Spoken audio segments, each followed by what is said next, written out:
Hey, everybody. We got Julie Fink and Connie Diletti, my fabulous producers of this show. And I have no idea what we're talking about. They're just going to throw it on the table. And we're all going to talk about what, Connie? What are we talking about? Today, we're going to talk about how to be your authentic self. Oh, by Colette Baron-Reid. Boom, mic drop. So talk to us, Colette. For anybody out there who's like, maybe they're having a little, they're becoming their next level self and discovering that next level self, how can they, get into that authenticity? Okay, so many times in these Woo² things, we talk about fear. So I think that the authentic self, personally, I will just speak from my own experience, plus what I've seen in my school. Thousands of people have been to my school, and I've seen a lot of people over the years, especially when I worked as a professional intuitive, that fear is the biggest issue between our authentic self and the masks that we put on so that we belong. So if we have issues around belonging, and also we have an expectation that we're not going to belong, we start to learn how to be a people pleaser, or we start to try to manipulate our personalities. I used to think that I was that I was able to be anywhere with anyone because I was a real chameleon, especially when I was drinking or when I first started getting sober 36 and some odd years ago. Because I really didn't know who I was, because I had tried to just belong wherever I could. I could survive if I could just be this person, or do you want me to be this person? Want me to that person? To the extreme that happened with me, and then to the, again, it's really a spectrum when you think about it. So, however wounded we are and we come to the table, we may be afraid to be our authentic self because there could be consequences of that. I was raised by a Holocaust survivor, and it wasn't safe for her to be Jewish. And I didn't even know I had any Jewish blood in me until I was in my mid-20s. I was raised Anglican. Mm-hmm. So why are we afraid to be our true self? Because of the consequences that might happen if we are ourselves, for some of us. So we develop these different ways of managing ourselves with other people, which don't work, by the way. So they may have worked to protect us for a short period of time, but eventually as you mature and you grow older, those masks have to go. So it can be a process, and it is really an invitation to do some shadow work around it. If you really want to be your authentic self, you might not even know who you are. Mm-hmm. So it's like, who am I really? When I started therapy, for example, I worked with this really great Jungian analyst, and I was only 2 years sober, and she was using the Handel Tarot. So I was able to figure out how to use the oracle cards, which didn't exist. Tarot was oracle cards back then. To also help me understand myself. So that's also something that I would encourage people to do, is to start, pick a deck that you really love that has a depth to it, that really has psychological depth to it, and use it as a reflection to help you get to that more true core of yourself, and be willing to do an inventory. I think that's the other piece, is like a consistent inventory about, journaling. Who am I now? What have I learned? And do I want to repeat this again? Or, and if you do, say why, what makes me automatic? Why do I go into automatic pilot when this is in front of me? And I don't know. I still think that, because I still see myself do certain things that I thought that I had stopped doing years ago. And I go, ooh, that's still there. So, but my authentic self, the self that is not afraid ever, the self that knows I'm immortal, the self that is creative, that's funny, that's just me, is when I'm most relaxed too. Like, I'm not searching for the potential threats out in the world. I don't know. Julie, what do you think about this? So a lot is coming up because you have so many amazing golden nuggets. True. That's your editing head talking. Yeah. So what is coming up to me is The Man in the Iron Mask with Leonardo DiCaprio. Ooh. Okay, so in the movie, in the twin that's in prison, he comes out and they finally take off his mask, and he is trying to you go through like a reorienting period when you realize that this is who I am without this huge piece of metal over my face. Oh, what a great analogy. Mm-hmm. So then he's like at the dinner table and he's eating, and he can barely even get the spoon to his mouth because he's so used to having to feed it through this mask. So it's like, to me, there is a period of like a time period when you're realizing, okay, I am becoming my authentic self. I'm taking off these whatever masks there are. But there's like this bridge of in-between time where you're having to reorient yourself, and there's still like reminiscences of your old self. Like you're not quite your new self, but you're out of your old self. So you're in this like in-between period. What would you say to like that kind of in-between period where you're just beginning to know and you're just beginning to see these bits and pieces of your new self? Well, so I just thought you were so eloquent at being able to describe this, and using that movie with Leonardo DiCaprio was genius. So if I look at the story, our stories, we have to be super self-caring.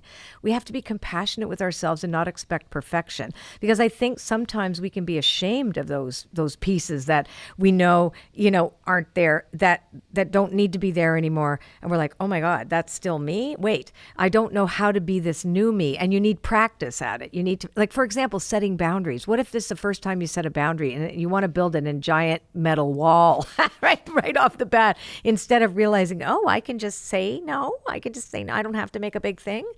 So it can take time to actually get used to that next layer of authenticity. Because Connie and I have talked a lot about this, and I'd love to hear your take on this, Connie, about the layers of authenticity. Because I think that we get there. We can't be completely there yet. I think sometimes it takes time to heal into the new self. What do you think? Mm-hmm. Yeah, I totally agree. Like you have the mask analogy, I'll also put another analogy of riding a bike. It's like, you're getting used to yourself on a different level. And also, Colette, you said this is a lifetime of authenticity, checking in and just checking in. Am I, I responded in a certain way. It's like just that awareness, that mindfulness of consistent checking in and doing that inventory too, because you're not just, I'm my authentic self. And that's it, everybody. I'm authentic, just so you know, because you could be, right, your most authentic self, like in a particular situation or around particular people that you feel very comfortable with. And then you all of a sudden are in a different situation and, all of a sudden, hey, there's that mask. It's so comfy. I just want to put it on, right? Just for a sec, just for a quick sec, because I just don't want anyone, because I'm feeling vulnerable or, so it's a lifetime experience and different levels of authenticity, that human being versus human doing, right? It's like you are being that, allowing that higher self, true authentic being to shine through, and you are invited in every moment to allow yourself to truly engage on that level. And we're all doing the best we can. We've said this how many times? Truly, you're doing the best you can, being as authentic as you can in every moment, right? I love that you said too about how people are, how you're like, I am authentic AF. You know what I mean? It's like, hey, this is me. Take it or leave it. Who cares? Right. Unapologetic. Jumping out. Right. But sometimes it can be really irritating. That's so funny.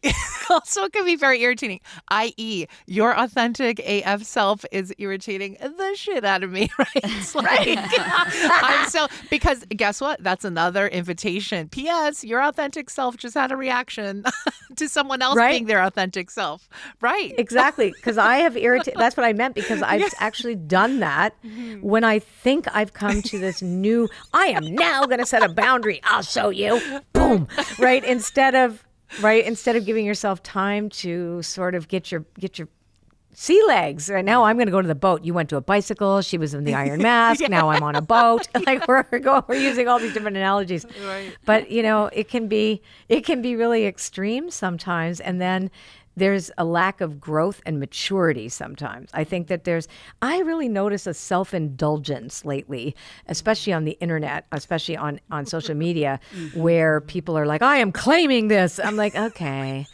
And then in a couple of months, once you grow up a little, you might recognize your part in this also. There can be a lot of divisiveness when there's the leap forward with the authenticity piece, because what does it really mean? Sometimes people weaponize it. So I do think, to your point, Julie, about the, how do you manage that in between is I think it needs to be a little gentler. And then on the other hand, like, not, why judge? We can't make assumptions, right? Like, why judge? I can be judgy. Like, we're all a little judgy sometimes, right? Well, and I don't think you can claim authenticity. That isn't something that it's a gift. It's a practice. It's a learning experience. We're the students of authenticity. This is a joy to be part of. So I think when you're high frequency and somebody starts being authentic AF, it bothers people like us because it really isn't authentic. You're really, because you can't claim it, because it's a gift to be part of. You have to become it, And that's interesting, because it doesn't always bother me. I get bothered in myself when because I realize I'm being vulnerable. I probably didn't explain that properly, but I can actually, and I have experienced it, and I've seen other people do that themselves too. It's because sometimes we think we're being authentic when we're really being really defensive or offensive or on purpose so that we can protect ourselves. So whatever that is. So I think authenticity is something that, like to your point, we grow into, we experience over time. And it is a little bit like peeling the onion skin. It takes a while. When you see a snake shed its skin too, it takes a while for that pink skin to start getting green again, or whatever color it is, right? It does take time. We're vulnerable during those periods, those in-between phases. Good topic, ladies. Good topic. Yeah. Okay, if you like this podcast and you want to see more, just click over here and you'll get to see more clips from this interview. If you just want to listen, well, if you click there, you'll listen to the entire interview, available to you on any one of your favorite podcast channels.